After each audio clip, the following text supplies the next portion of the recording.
جو گاؤں ہے، اس گاؤں کا جو نام ہے وہ گنش کہلاتا ہے۔ یہ لگ بھگ 1000 سے 1400 سال قدیم ایک گاؤں ہے۔ جس طرح نیچے شہروں میں آپ بہت سارے فورٹس وزٹ کرتے ہوئے آئے ہیں، یہ اس طرح کا فورٹ نہیں ہے۔ نیچے جو آپ دیکھتے ہیں وہ فورٹ سے مراد آپ یوں سمجھتے ہیں کہ وہ کسی بادشاہ کی رہائش گاہ یعنی رائل پیلس ہوتا ہے۔ یہ کوئی رائل پیلس نہیں ہے، بلکہ آج سے 1400 سال پہلے عام رعایا، عام عوام الناس کا بود و باش کیسا تھا، ان کا لائف سٹائل کیسا تھا۔ نیچے سے جو اکثر حضرات آتے ہیں وہ ان کے ذہن میں یہ فوراً یہ بات آ جاتی ہے کہ شاید قبل از اسلام یہاں پہ ہندو مت کی آبادی ہوگی، شاید گنیش دیوتا کے نام سے اس کا نام گنیش پڑ گیا ہو۔ ایسی بات نہیں ہے، بلکہ مقامی زبان میں گنیش سونے کو کہتے ہیں، یعنی سونا نکلنے والی جگہ۔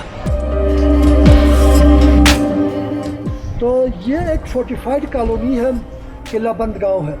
قدیم زمانے میں جسے آپ دور جہالت کہتے ہیں، مختلف قومیں ایک دوسرے کے اوپر حملہ آور ہوتی تھیں۔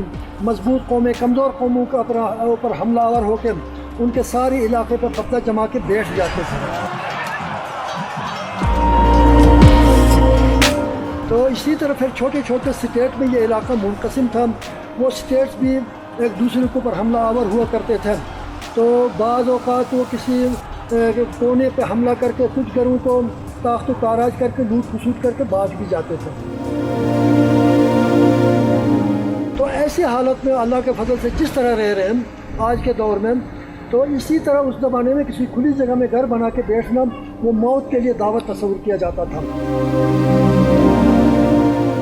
جگہ ہے جہاں پہ یہ انہوں نے کالونی بنائی، اس کا بیک سائڈ جو دریا کی طرف وہ بالکل کھڑے دیوار کی طرح، فرنٹ سائڈ سے انہوں نے بیچ میں انہوں نے گاؤں بنایا۔ گاؤں کے فرنٹ سائڈ پہ انہوں نے اونچی فصیل بنائی، فصیل کے ساتھ 14 واچ ٹاورز بھی تعمیر کیے۔ یہ واچ ٹاورز جو ہی کوئی حملہ آور آتا تھا تو ان واچ ٹاورز کے اندر محفوظ طریقے سے رہ کے دشمن کو واچ بھی کیا جا سکتا تھا، پھر ان کے اوپر تیروں کا حملہ بھی کیا جا سکتا تھا۔ جو افراد شام کے ٹائم یہاں پہنچ جاتے تھے تو ان کے لیے وہ سیڑھی کے ساتھ چھوٹا سا دروازہ نظر آ رہا ہے، وہ قدیم زمانے میں یہاں کا کاروان سرائی ہوا کرتا تھا۔ آنے جانے والے حضرات اس کمرے میں سٹے کرتے تھے اور ان کے ساتھ گاڑی شاڑی تو نہیں ہوتی تھی، کوئی راستہ نہیں تھا، وہ گھوڑا، کھچر یا کوئی اونٹ مشکل سے وہ گزر سکتا تھا، تو وہ بار برداری کے لیے کھچر، اونٹ وغیرہ استعمال کرتے تھے۔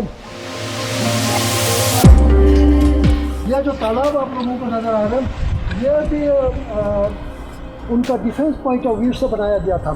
خدا نخواستہ کسی بڑے حملہ آور لشکر کے ہاتھوں اگر یہ محصور ہو جاتے تو اس صورت میں پانی کے لیے پریشانی نہ ہو۔ اکثر یہاں کے لوگ تو باہر کنواں ہوتا تھا، کنویں سے پانی لے کے جاتے تھے۔ خدا نخواستہ حملہ آوروں کے ہاتھوں یہ محصور ہو جاتے پانی حاصل کرنے کے لیے، باہر نکلنا مشکل ہو جائے یا خطرے سے خالی نہ ہو، ایسی صورت میں یہ پانی کے لیے انہوں نے اپنے لیے سٹوریج بنایا تھا۔ جب اندر یہ لوگ گھر بنا رہے تھے، یہ واچ ٹاورز بنا رہے تھے، فصیل بنا رہے تھے، سبھی نے اسی ایک ہی جگہ سے گارا بھی اٹھایا، پتھر بھی اٹھایا۔ تو جب کافی سارا کنسٹرکشن ہو گیا تو آٹومیٹکلی یہ پانی کا ایک بہت بڑا ان کے لیے تالاب تیار ہو گیا۔